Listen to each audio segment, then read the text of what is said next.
I'm Daryl Urbanski, and welcome to the Best Business Podcast. My mission is to help create 200 new multi-millionaire business owners. How? You'll do better when you know better. In my interviews, you'll hear from self-made millionaires, seven-figure business owners, authors, and world-class experts sharing how they did it so you can too, without experiencing the same obstacles they did. Now, if you like this interview, please share it with a friend you think will benefit. They'll appreciate it, and I will as well. You can also connect with me on social media. Look for Daryl Urbanski, D-A-R-Y-L, Urban Ski, U-R-B-A-N-S-K-I, and add me so we can be friends.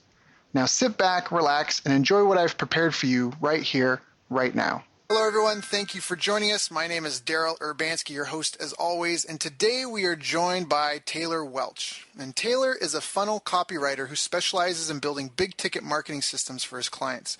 He cut his teeth in the brick-and-mortar business, marketing one of the largest real estate investment companies in America. Later, he ventured into the online world and now has become known as the Infusionsoft copywriter for his ability to combine powerful marketing funnel copy with effective marketing automation to help business owners earn more while working less. Now, Taylor is what you call a new kid on the block, but just this year he's been responsible for generating over $1 million in sales for his clients, and literally starting from zero, he's about to clear his first 6 figures in fees and royalties, all in his first year as an entrepreneur. That can only mean he's obviously doing things many other people take a long, long time to figure out. So I've asked him to join us today to share his story, along with some of his insights and what has made him successful, as well as what makes his approach work so well for his clients. So Taylor, thank you for your time, buddy. I know we've had some issues with setting this up more than ever before. So just thank you for your time, for your patience, and how you doing, my friend? Oh man, I'm doing excellent, and it's a pleasure to be here, man. Thanks for having me. Yeah, no, it's been good. It's been good. So now, what was the name of the real estate investment company? What were you doing for them? Did you go to school for marketing? How did you even get started into this? Yeah, no. So the company is Memphis Invest, and I totally stumbled into it on accident. So I got brought on to actually help with the project management and the rental side of the company, and helped putting together the systems. And really, I ended up building the company's project management system for pretty much every department. Wow. But I kind of I stumbled into marketing because my wife is an entrepreneur. She's a hairstylist here in Memphis, and we wanted to grow her business, right? So I picked up a couple books on copywriting, wrote her first direct mail letter, sent it out. Her business started growing. And then, at the same time at the company, I started getting into email marketing for, converting the leads from the company into new investors. Mm-hmm. So it kind of all happened on accident at the same time. Mm-hmm. And then it was just downhill from there, man. Down the rabbit hole I went, and here I am. That's awesome. What was the direct mail campaign that you did for your wife? I'm just kind of curious. Yeah, we still do it to this day. I have a pile of letters sitting here in my office actually that I have to send out. But basically, we take a list of new movers, people who have moved to Memphis in the last 30, 60 days, and I just wrote up letters that say, hey, welcome to Memphis. I'd love to give you a free haircut. I know moving can be stressful, and here's why I'm doing this, blah, blah, blah, blah, blah.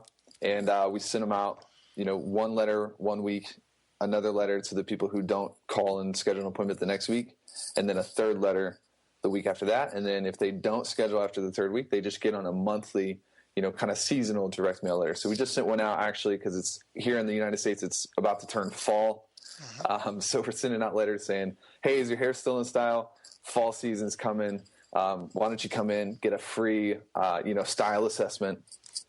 Just weird stuff like that. Yeah, but that's awesome. And what I love about it, though, is because you're offering something for free. But isn't that kind of scary having to drop them? Because I get that all the time. Even now, to be honest, I've got some clients. They've got $1 million businesses, and I talk about doing direct mail campaigns. One guy, we did a thank you campaign for all of his clients that spent more than $1,000, and and he was really nervous about the money he spent on it, even though I'm I promise you, there's only it's only going to be good, but there's still that nervousness. You guys didn't have any hesitation with that? You how did you already feel comfortable doing that? Do you know what I mean? Oh, dude, no, there was unbelievable amount of nervousness. So I'm making it sound really cool and like, dude, we just did it and we're just born entrepreneurs. But no, we bought Infusionsoft for a business, and it was, Infusionsoft, it's like $2,000 to get the starter kit. It's like $200 a month.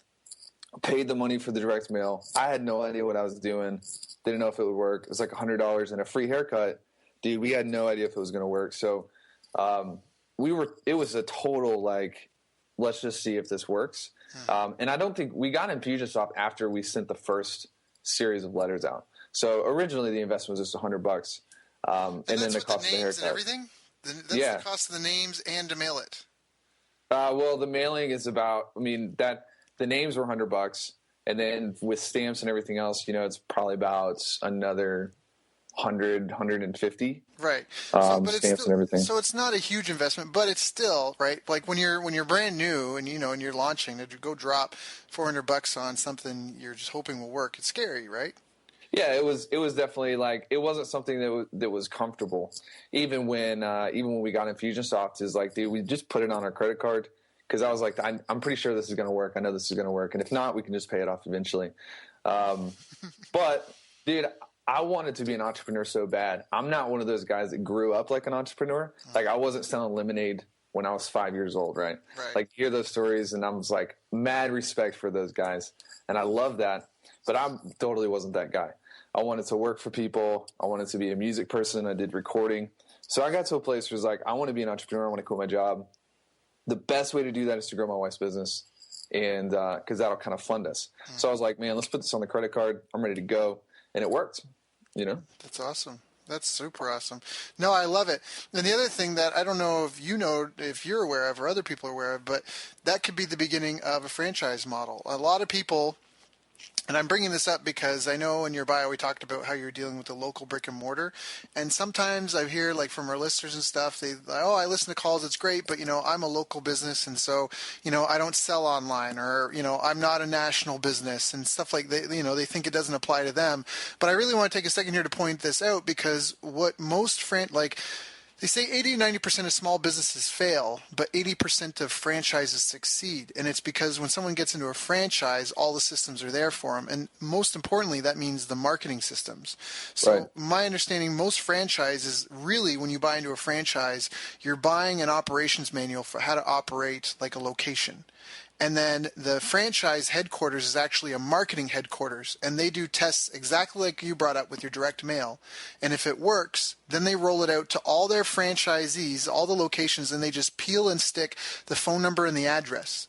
That's the only real difference. And so they pick different markets to test the marketing in, and when they have something that works, they roll it out across the network. And then all together, all these locations all pitch in together for the marketing budget, which allows the headquarters, gives them funds to test and experiment with, and then to money to roll out when they have something that works so they can scale big fast. So I just want to bring that up because I don't know if that's, might not be where your focus is now, but just having been like, yeah, we've got the system and we do it all the time. That is the foundation of, your wife eventually having her own chain of hair salons at some point. And it'd be with these template marketing systems that you guys just develop one at a time. And once you've got 5, 12 of these things, now all of a sudden your business is going to be so big, you could actually start expanding and just getting a percent of whatever, all your other locations make. And so, so anyways, for what it's worth, totally, man. I just wanted to bring that up. It's a turnkey system. Well, and that's, because the marketing is the hardest thing, right? You can delegate everything but the marketing and the money management. So, just what you've done yourself is very incredible. So, hats off to you. 6 figures your first year as an entrepreneur, that's very commendable. And being able to write copy that's converting as well. Do you follow any particular copywriter specifically, or who's been kind of your biggest inspiration? I follow all of them, sort of. So probably in the online space. So like, with marketing funnels, a lot of this is driven by email. Email's kind of the engine, that keeps your funnels moving. Right. So one of my biggest influences is Ben Settle. So bensettle.com. He's a fantastic email copywriter. And then Andre Chaperone is kind of another one, a contemporary of Ben's. And they're both new guys, so they're not obviously Caples, Carlton, all those guys. it's like those are the direct response routes that you want to be familiar with. But there are new strategies that are kind of popping up. Ben Settle and Andre Chaperone are kind of the two new guys who are really owning email, and they're totally different. Now, but what do you mean the new strategies? Because that's an interesting, and I feel like we might be getting to a deeper like principle or strategic based topic. Because at the baseline, isn't copy? I mean, isn't obviously the subject line is almost your headline, because if they don't. Right? If it doesn't get them to open the email, the rest of the email doesn't matter, right? And then the same thing, your lead in and the rest. So how is it so different than the old school copywriting? Can you maybe speak to that a little? Yeah, I think it's a difference in philosophy. So with if you pick up like My Life in Advertising or scientific advertising, Claude Hopkins, any of the old stuff. It's very, very scientific, and there's a formulaic approach, and it's the classic: get their attention, get them interested, and make the ironclad guarantee and get them to buy. So here's what's changed, at least from my opinion, and I think for a lot of the audience working with marketing funnels, the goal is still to get people to buy, but because there's so much advertising in existence today, people are so bombarded. So there are micro goals. There are all these micro commitments and micro goals that have to be built into copywriting today that didn't necessarily have to be, you didn't have to pay as much attention to back in, 1920. So with Andre's stuff and Ben's stuff, email really is a tool that you really are using to generate massive, massive amounts of trust. Because for people to buy, they have to trust you. You can't just send them a sales letter, because in a lot of cases, they know what you're doing, right? Like if I send you a sales letter today and you get it in your mail and I have an awesome headline and the lead is perfect and everything, you know what I'm doing and your walls are a little bit up.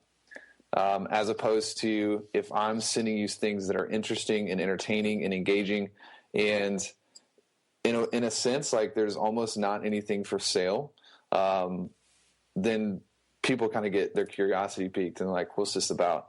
And then over time, as my consistency starts going to work for me, as people start noticing my name, then I can start selling stuff. So people are buying because they have a trust in the brand. They have a trust in the person sending the email. So I would say like the core principles are the same, but the way you have to go about people's sales radars today, the process takes longer.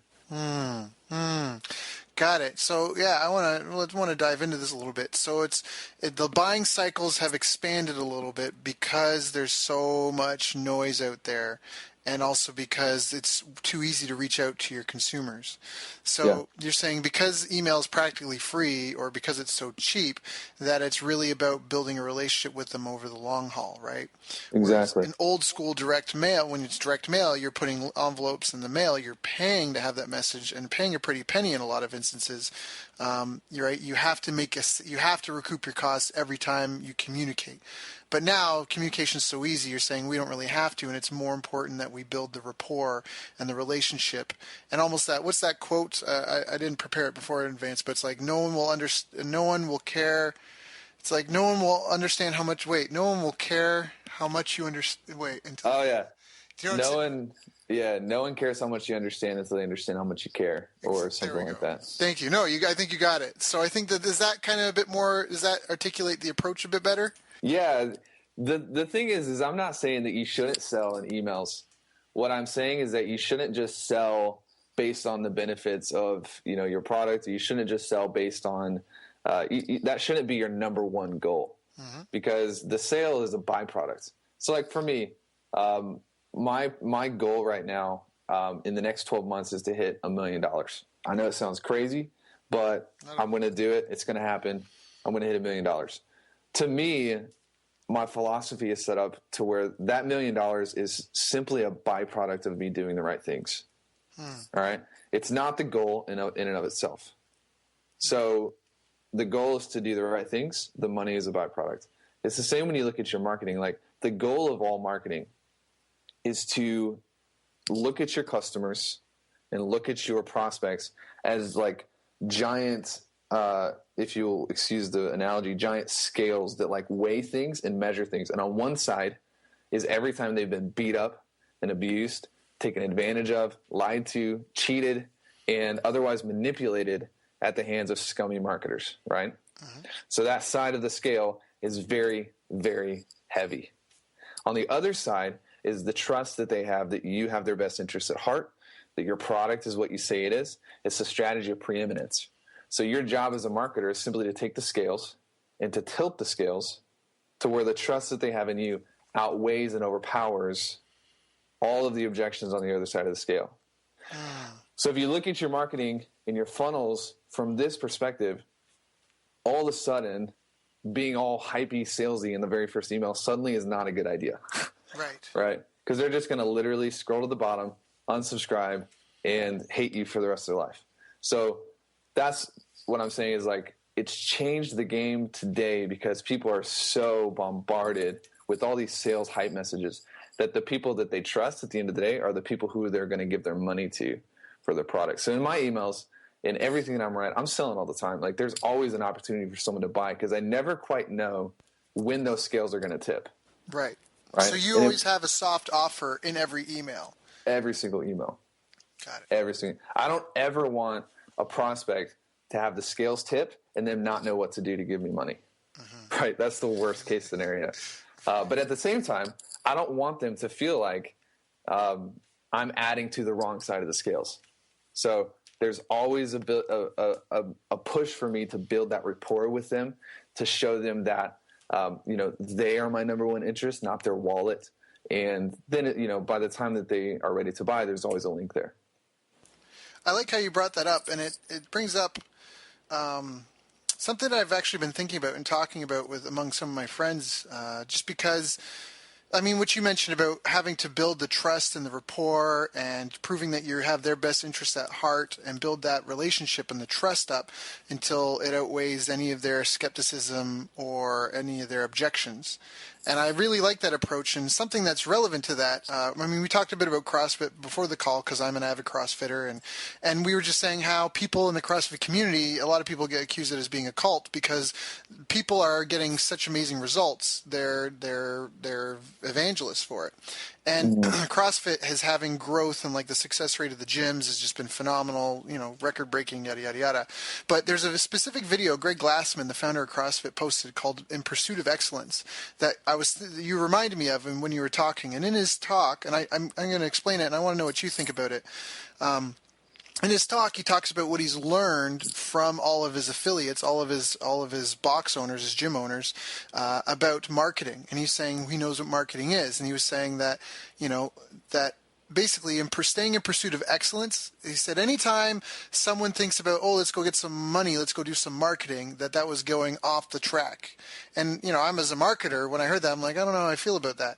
But then he was talking about how when you stay focused on having the best product and when your focus is on just making what you do for people better and caring for your people better, then what you do for them becomes endearing. They love you for it because you're really committed to them and their problems and their causes and to improving that.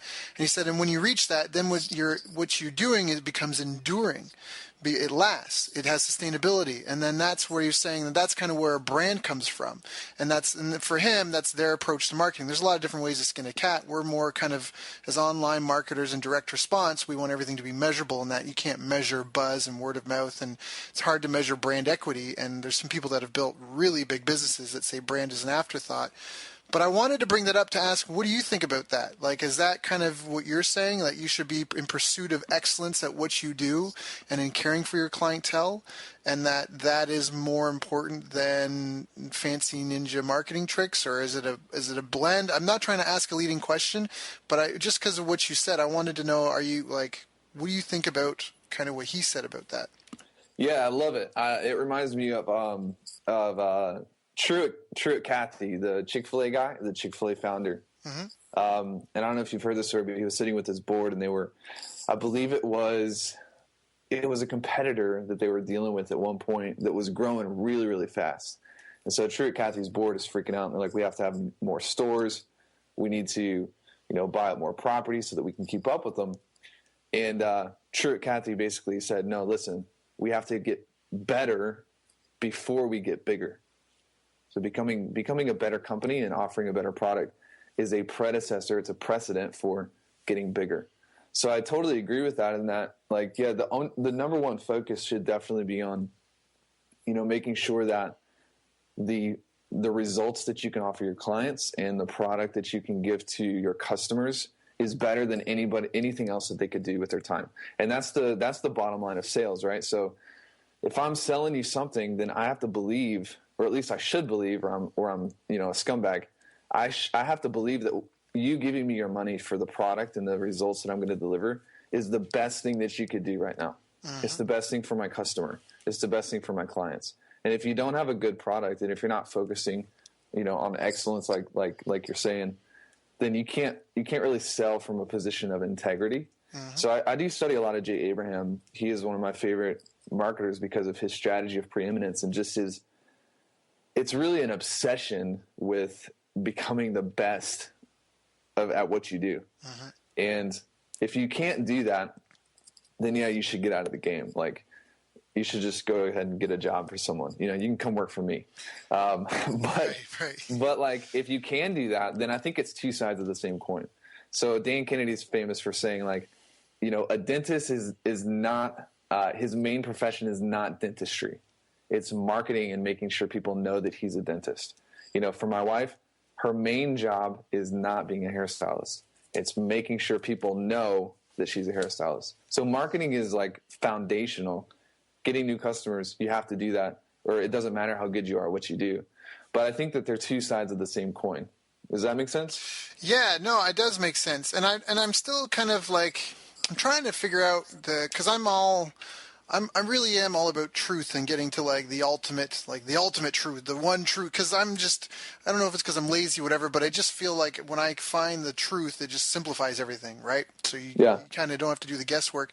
And I'm just kind of at odds with that. One of the books, one of our guests, Max Carey, recommended. He's responsible for over $1 billion. That's $1 billion worth of sales for his clients. He has his own index on the NASDAQ. Guy is insanely successful. And one of the books he recommended was The Discipline of Market Leaders. And it was a book where they looked at all the industry leaders and they figured, and this is something that a mentor of mine told me a while ago, but they said that basically people either, to win in your industry, either you lead with having the best product, or like Walmart, you have the best operations, so you can offer the lowest prices and have the thinnest margins, which may not mean you have the best product, but you've got the best system as a whole, or the marketing. So this is the book proposed that either you have the best product, the best the best business operation systems, or you've got the best marketing. And the marketing being that you can kind of boutique things that your clients feel like this was made for me, and it really speaks to their wants and needs. But here, just like what Glassman said, and even what you agree with, we're like, no, it's all about the product. And so that's where for me, and I'm not sure if we're going to get to a conclusive thing, but just for the sake of putting it out there and giving people something to think about. Because another experience that I draw from is when I was early in my career, I was in a mastermind meeting in New Jersey, just across from Manhattan, and there was one guy. He was a couples therapist, and he was certain that the best thing for him to do in his business was to go and get another level of certification. He thought if he became more kind of like ordained and certified, it would give him an advantage over all of his competitors. And this is going to speak to what you just said, because our guru at the time, our mentor, asked him and said, in a 15-block radius of where we are, how many couples do you think there are that could use your help and benefit from what you know already?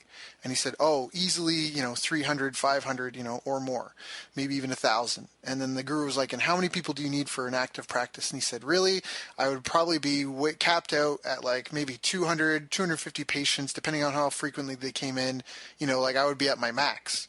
And so the lesson there was that you didn't necessarily need to become better. You needed to become better at marketing, because if you've got a blueprint for a 12-story building, but your customers are struggling from getting from the 3rd floor to the 4th floor, everything you know above floor 4 is kind of irrelevant at that point. And so that's where I've always kind of struggled with that. And I don't know, it probably is safest to focus on having a gifted product. I've heard that as copywriting, a gifted product beats gifted copy hands down, right? Yeah. And that's actually something Brian Kurtz, who was the VP at Boardroom Report, said, that Yep. often sometimes copywriters would come back and they would make improvements on the product based on the research the copywriters have found. So I don't know if I just made a conclusive statement or not, but what do you think about that? No, dude, I don't think that there's like, I think the problem with it and the thing, like why you're feeling, I mean, there's not an answer. I don't think that there's a definitive, if I were to be like, hey, teach me the one thing that I need to do to build a 7-figure company in the next 12 months. That'd be a very difficult question. It's like, okay, well, what do you even focus on? There's so many different layers and so many things that you need. So I think it's almost like, you only have 24 hours in a day. And if you're wanting to build the next, like take Disney, for example, it's like you've got a company that has an incredible, product and the things that they do they have fans for life, right? I think I was reading the book, I can't remember, it's Making Magic Happen, which is about Disney's operations and their marketing and stuff. And they have like 80% of people who ever go to Disney come back. Wow. So high. That's really high. But the marketing and everything is built right into the product. It's built right into the experience so that people feel like they become a different person when they go to Disney. Mm-hmm. And in much the same way, my clients hire me not just because I make them money, but they are also buying the feeling that they get from working with me. In other words, like how do I make my clients feel, and they feel more successful by having me around? And I think that they're buying that. That's part of the product.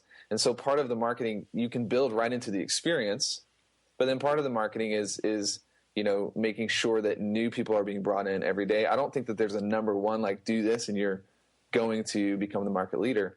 I think it's like figuring out ways to build systems and to make sure that everything's at least being managed to be growing every single day. It's a slight edge, right? Mm-hmm. If you can't measure it, you can't manage it, and if you can't manage it, you can't improve it or grow correct. it. So I think you're right. I think it's a bit of it's an ebb and flow in that, because the business graveyard is littered with world-class products and services. And so that, knowing that and having seen friends of mine that had phenomenal products, that's when you were saying that, so-and-so is not a dentist, right? They're a marketer that's responsible for making sure people know that they do dentist work. So that's why I'm like, it's kind of, I think you're right. I think it's an ebb and a flow thing. So, so have you had has this ever come across, like when you first start working with a client, have there been any really big obstacles or challenges that you feel like you've come through? Because I know myself, when you step on other people's businesses, some people go a long way in spite of doing a lot of the wrong things. So have there been hard lessons that you've had to learn in your career? And I mean, we're talking about the product versus the marketing versus the operations.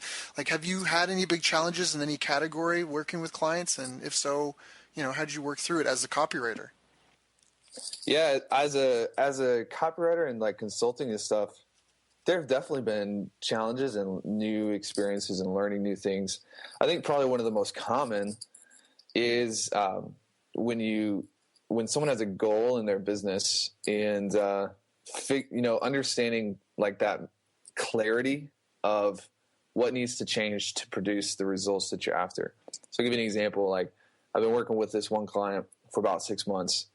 And when we first started working together, his goal was he wanted to triple his revenue, which is great. But he had maxed out his product, and his target audience didn't really have money. And so what we've had to do over the past 6 months is rework his target audience and kind of rework the product, because it's not just the copy. Brian is completely 100% correct. The copy is like 20%. Literally, probably 40% is the audience or the list. And then like another probably 30% is the offer or the product. And then that last 30% or 20% is the copy. So the copy is playing a small role.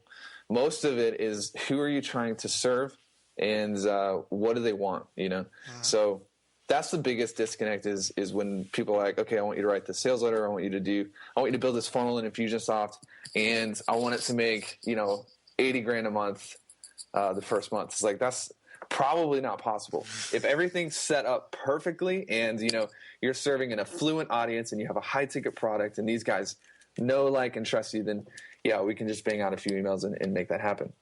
But the biggest disconnect is like, look, you have to really be careful about the audience that you're serving and making sure that you're setting your product up and you're setting everything up so that you can serve them in a high ticket capacity. Does that make sense? Makes perfect sense. My only question is then, how do you know if you've got the right audience or not? Because you really hit the nail on the head. I mean, there's so many business owners that they don't even know who they think they know, but they have no idea who their real customers are. Like, they have no clue. They think they know, but they built their business for themselves, and they don't even realize who actually frequents their business. So how do you go about selecting an audience and doing the research and all that stuff? Yeah, so one of the most common funnels that my team has kind of been building lately is Ryan Levesque's survey funnel, which I don't know if you've heard of the survey funnel stuff. Yeah, Ryan's been on our show, so I know Ryan's stuff pretty well.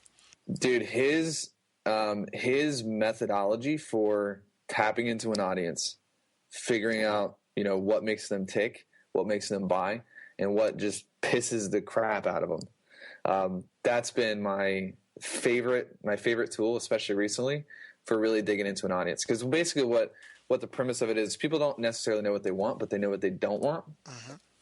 And if you can get them to answer, and self-select, basically, I don't like this, I don't like this, I don't like this, then you're left with a really good idea of what you could create for them, what product you can make for them, and they're telling you what they'll buy. Mm-hmm. And then if you do it right, if you do everything correctly, then it's very powerful to build these correlations. So, for instance, we just built a survey funnel for a guy in the service niche. He runs services for a lot of. I guarantee you would know his name.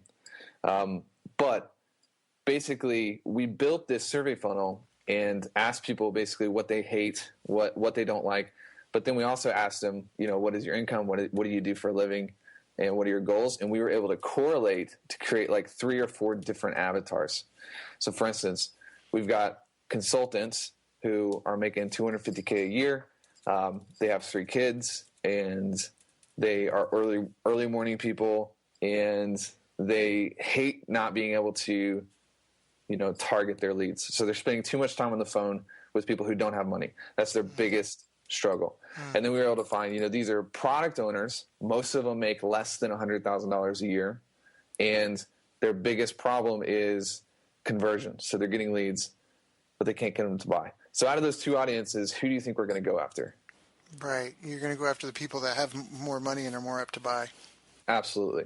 And their problem is something that they have not only the desperation to solve, but they have the means to be able to pay someone to fix it for them. So a lot of the marketing was built specifically to target those consultants and to kind of tell the product owner, say, hey, look, this isn't necessarily for you. Go over here. You can buy this other product. And we were able to build, a product offering that upsold into a higher level mastermind, and it's doing pretty well. But we were able to do that because we really dissected his audience. And you can even run paid traffic to these, Ryan calls them deep dives. And it's perfect for that kind of thing. Got it. Now, is that off the front-end survey? Because Ryan's a protege of Glenn Livingston, and Glenn Livingston's claim to fame was he wasn't a survey funnel, but he was a survey guy. He entered 17 different niches profitably, all based off of his survey research, which he was already doing for Fortune 500 companies. Ryan's done that, and I think he's added 2 or 3 more surveys to it, and he's created kind of, instead of the front end, it's been the funnel. But the premise was to always do it with paid traffic because it's the purest source. You can turn it on and off. It's the most scalable.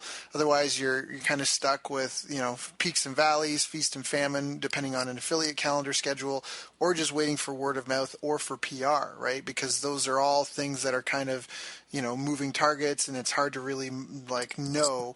I want to get 300 leads and just be able to map out, I'm willing to spend this much money to get this many people. So you don't always use paid traffic for it, or? No, not all the time. So in this case, he had a list of 8,000 people. And so we just ran surveys to them, and he monetized that and didn't pay anything in paid traffic. But paid traffic works well. And another thing that works well is if someone else has the list and the type of person that you would like to make a product for, then, like for me, like I'm not going to build a product for Facebook ads. Right. So I don't know anything about that. That's not my thing. I'm never going to learn that. But if someone has a list of people who they've been running Facebook traffic to, well, chances are they need funnels because that's the whole back end, right? So I can say, hey, look, I'll pay you to be able to run a survey to your list so I can figure out what these type of guys really want, what they don't want, so I can actually build my product offerings from that. That's another option. Got it. Yeah, that's basically helping build your back end. That's still a different type of strategic alliance. Yeah, which is super smart because, I mean, if there's already the name and the list, you know what they're into. I mean, that person could feed you leads for the rest of your life as long as their business, is up and running. So that's a really good strategy to establish as many of those kinds of partnerships as you can. I like what you said, though, about not trying to be an expert at something you're not an expert in and sticking to your strengths and then just surrounding yourself with people, almost creating your own syndicate, your own boys network type thing where you guys can feed each other, leads or referrals or whatever and just help that because it just helps provide sustainability, right? Diversity is stability, especially in business and when it comes to lead generation. So, can you help talk about some of these $1 million campaigns and that you've done and that you help generate your clients? You say it's mostly like you do a lot of the survey funnel up front. What other kind of stuff do you find is working really well for your clients? So definitely my best client to date was with real estate. And the reason why is because their audience is so affluent. So you make one sale or you get one sale. And dude, there's several $100,000s from that person. Right. So when I was doing the marketing for Memphis Invest and some of the, the newsletter marketing and things like that, they didn't even use Infusionsoft. They used HubSpot. And I was just cutting my teeth on learning how to write copy and converting things. So driving appointments to sales teams, things like that, that was really successful. Since then, being in the, small business space, the survey funnels that I've built have been very successful. Webinar funnels, so automated webinar funnels. Webinars are like, dude, literally like crack cocaine for marketing. They just don't ever stop working. If you have a good webinar and you can put it into a good funnel, the audience is so engaged and they're so into what you're doing that you're going to see some success from that. So, one of the campaigns that we built out, this was in April. Since then, it's made about $150,000. And it's on an online education product. And then we actually flipped it. We changed a couple funnels together, added some more revenue, because all these things really – the goal at the end of the day is for them to monetize, right?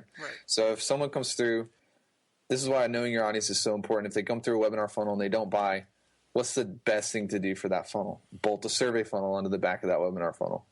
Because that survey funnel is going to tell you this person didn't buy for this reason and here's what they need instead. And it's going to do it all on the back end while you're, at the beach, playing golf, whatever.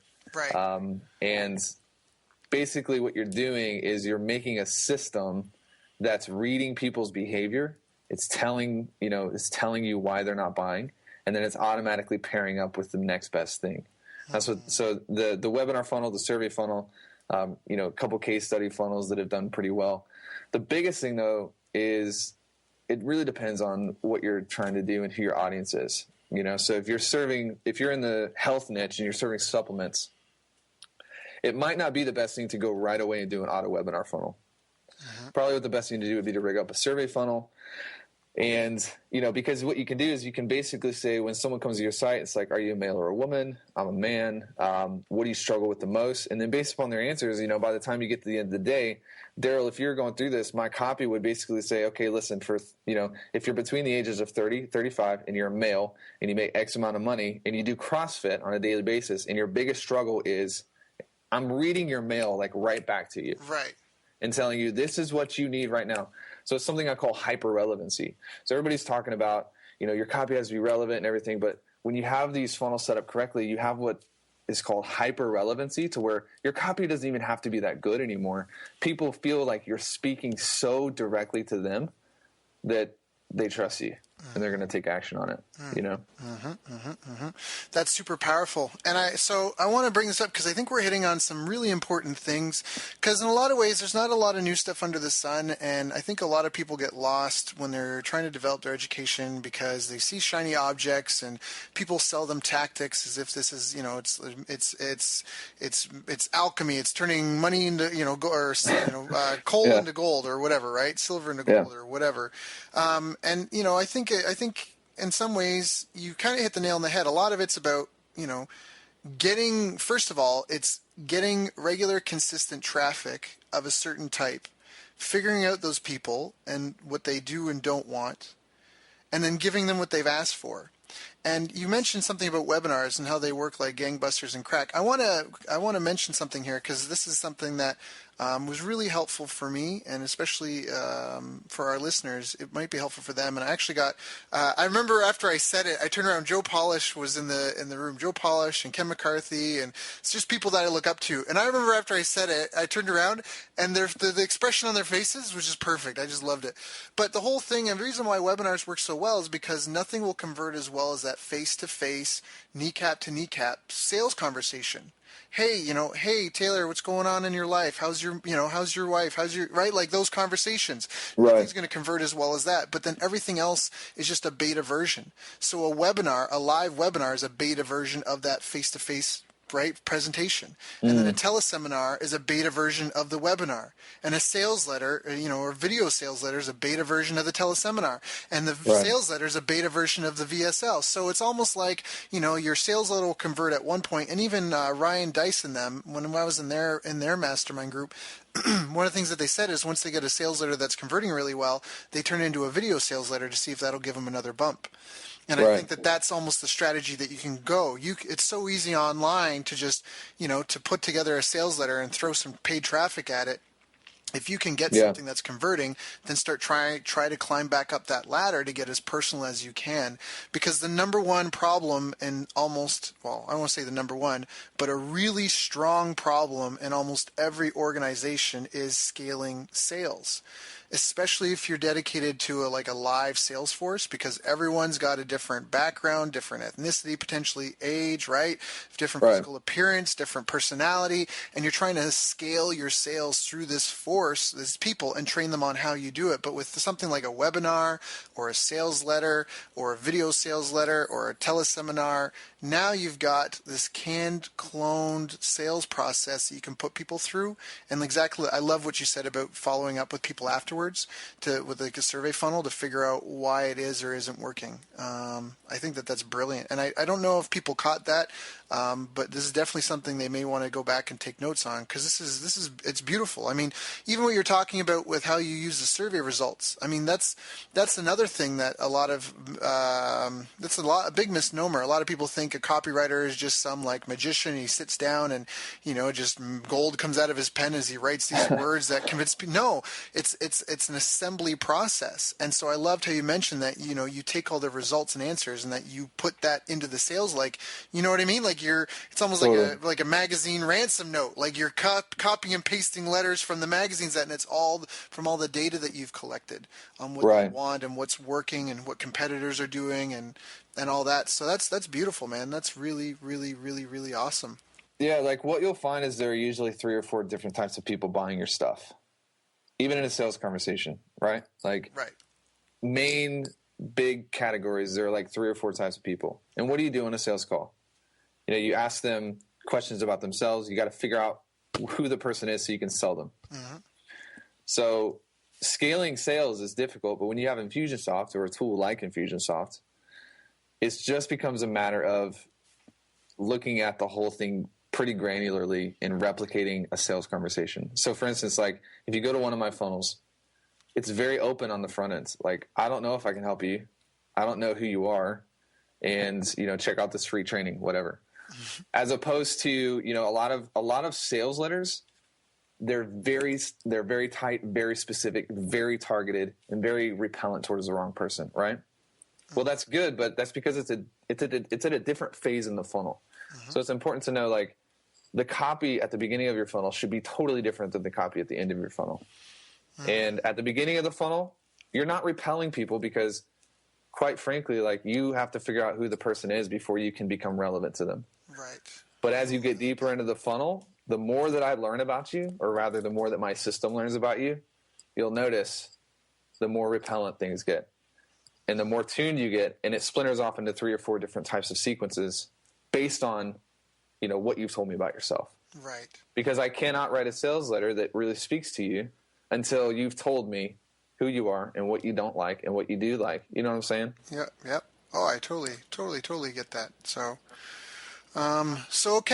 any tips for people that are like, want to get better acquainted with their audience? I mean, we talked about the survey. That's very useful. Any other tips that you can give for someone that's trying to really focus and zone in on what their key market is?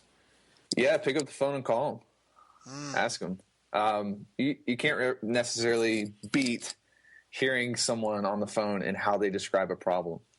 You've heard it. There's a quote. I don't know who it may be. It may be Robert Collier that said this, but entering the conversation in the prospect's head. That was Robert Collier.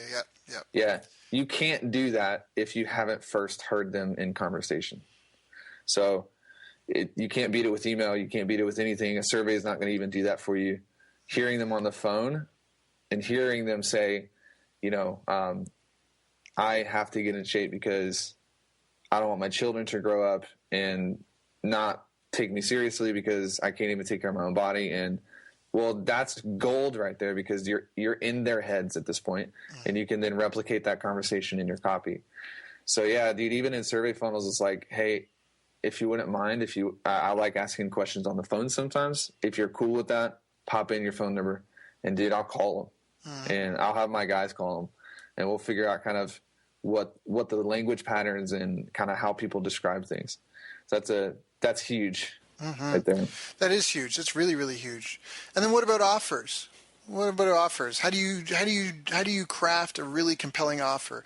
I see it all the time. People that come in and get a 10% discount, and I'm just like, that's the worst offer ever. Yeah. It shouldn't even be on there. You should just use Or today it's like free consultations, things like that. It's like, no, I don't want anything for free. Yeah. So do you have a process you go through with your clients in helping craft an offer, or to make sure the offer can be as compelling as possible? Or yeah, I think, well, obviously the product has to be good. So I think offer and product, I see those as 2 different things. The product is like, it's CDs and personal consultation with me and, whatever. And then you've got the benefits. So the benefits is kind of what you use in your copy, and you write those from the features. But the offer, to me, is 75% framing. It's a lot about the frame. So the best example I can give you is actually my wife, because her letters that go out, what we've done with her entire business is we've taken it from haircuts to exclusive private invitations to come and get, beauty audits and hair, and people like read this copy, and it's like the framing is such that they want to come get a haircut. It's not about a haircut anymore. It's about what the offer makes them feel like. It makes them feel rich. It makes them feel exclusive, private. It makes them feel like nobody else is getting what they're getting. And to me, the offer is about figuring out a way to make whatever your product is, because there's probably a million of them out there. It's about making that look and feel and come across to the prospect like, the most exclusive, amazing, high-level thing they've ever seen. So what I usually do is, like, obviously it's about the audience. So if you don't have a very affluent audience and you use a lot of like, this is exclusive private invitation, that may be a little repellent. But at the same time, everybody, and I mean everybody, poor people, rich people, from wherever they are, they want to feel like they have access to something that, their buddy down the street doesn't have access to. So I always try to make it sound like you've been personally chosen, and this is a private invitation for you to get X, Y, or Z, because that makes them feel, and they don't even notice it, like it's subconscious, but it makes them feel like, they're getting something that nobody else is getting, which is a powerful, powerful trigger. Dan Kennedy calls it exclusivity. So being exclusive, and it's just a trigger that makes people feel like it's an opportunity. So the product can be anything. The product doesn't have to be, anything, any special, but framing it up is what makes the offer, punch. Yeah, and you can also, pre-framing is also just helping people look at things differently, and it's not, some people can, it is a form of manipulation because you're trying to manipulate the way they see the world, but I think it's really important. There's this story, I got this from a Nightingale Conan program a long time ago, but it was like the world's, one of the earliest productivity managers was hired by Pharaoh to help, push along the building of the pyramid, and he was going and interviewing some of the workers, and the first worker he stopped, he was like, "What are you doing?" The guy was like, "Leave me alone. Can't you see I'm slaving away under the sun?" And the second guy I talked to, the guy was like, "Why are you bothering me? Can't you see I'm trying to move this big rock?" And the third guy he went to talk to, he was like, "Hey, leave me alone. Can't you see I'm building a legacy?" And it was like, I totally shortened the story, but it was like every worker kind of, you could just see from their body and their frame, you know what I mean? Like there's a difference. And the guy who saw the vision of the legacy he was building, he seemed the healthiest, happiest, and the most effective and efficient at his work. And all that is just a change in perspective as to what you're doing. So I think that's a really powerful thing, because proper pre-framing can help motivate people to buy the product, because it should solve a problem for them. And if you can motivate them even more, as long as they're in the right direction, right? Jim Rohn's got a quote, if you have an idiot and he's heading in the wrong direction, he doesn't need motivation, because now all you have is a motivated idiot. What he needs is an education to turn him around and get him going in the right direction. So I think when you talk about the pre-framing and making exclusive in that, these are all things that are really necessary to help people feel comfortable taking that step, because buying is a scary thing to do. But I love how you said that, because the product is a product, but then if you can package it and pre-frame it and present it in a way that makes it look like it's giving them the best chance of success possible, and the longest term benefit, I think you're right. I think that's a really powerful way to finish with your offers. Taylor, you've given some great content in this, and I strongly encourage people to maybe listen to this again and take some notes, because we've covered some really important stuff. What are you working on right now, bud? What are you excited about? What's got you jazzed in your business? Man, I'm excited about everything, dude. There's so much going on right now. I'm working with a couple clients. The biggest thing right now is a buddy of mine and I are building a bit of an agency flow. So we're starting to scale that, and he is a very high level Facebook and AdWords paid traffic strategist. So basically what ended up happening is, like, all my clients need traffic and all his clients need, funnels. So we just shared clients back and forth for like 6 months, and I was like, hey, why don't we build a little bit of an agency flow here, hire a bit of teams and see if we can really provide more of a premium package. So we're doing that right now, and that's coming along. And then I'm kind of in the process of rebranding my own stuff. So I've been under the brand of just Taylor Welch. But the more I get dialed into my audience, and the more I get dialed into, like, my perfect clients, they're all Infusionsoft users, and none of them like writing copy. So I'm kind of rebranding my stuff into a brand. It's called Copy Fusion. So I'm putting kind of all my stuff under there. So I'm switching everything over. So there's a lot going on right now. Probably the most exciting thing is the thing with my buddy, which is, we're calling it Traffic and Funnels. So we just paid for the LLC, getting that up off the grounds. It's like traffic and conversion, but better. Take that, Ryan Dice. I'm just kidding. So yeah, man, we're just floating that, dude. There's a lot of grind that goes into starting anything new. So I'm in those long hour days right now, but loving it. Drinking that coffee, hitting the gym, Good. And how does anyone reach you? If anyone listens to this and they're like, man, Taylor's got some good stuff, I'd love to contact him and ask him some questions, or maybe have him take a look at what I've got going on, what's the best way to reach out and get in touch with you?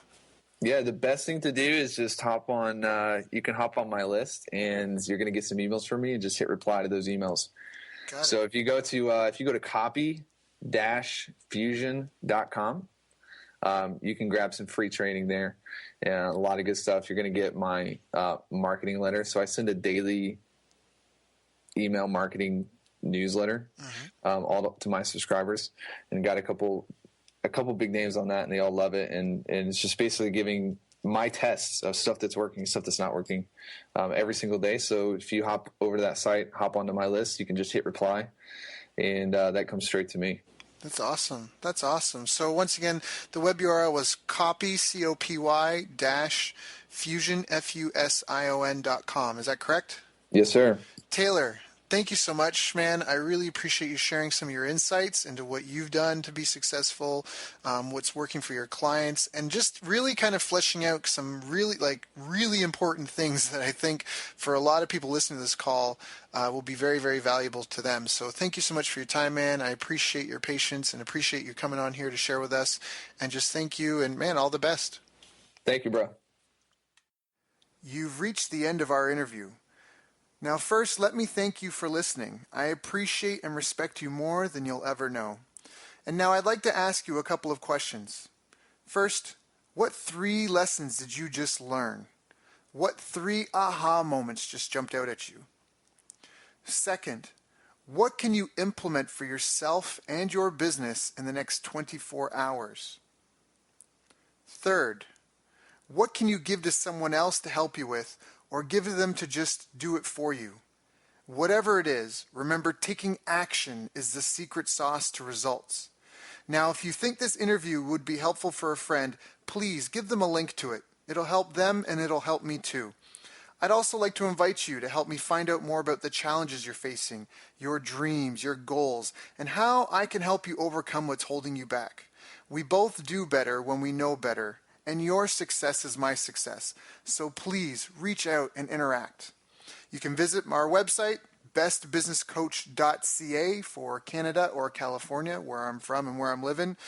You're welcome to also try out one of our paid programs. You can find us on YouTube, Facebook, and pretty much every other social media channel you can think of.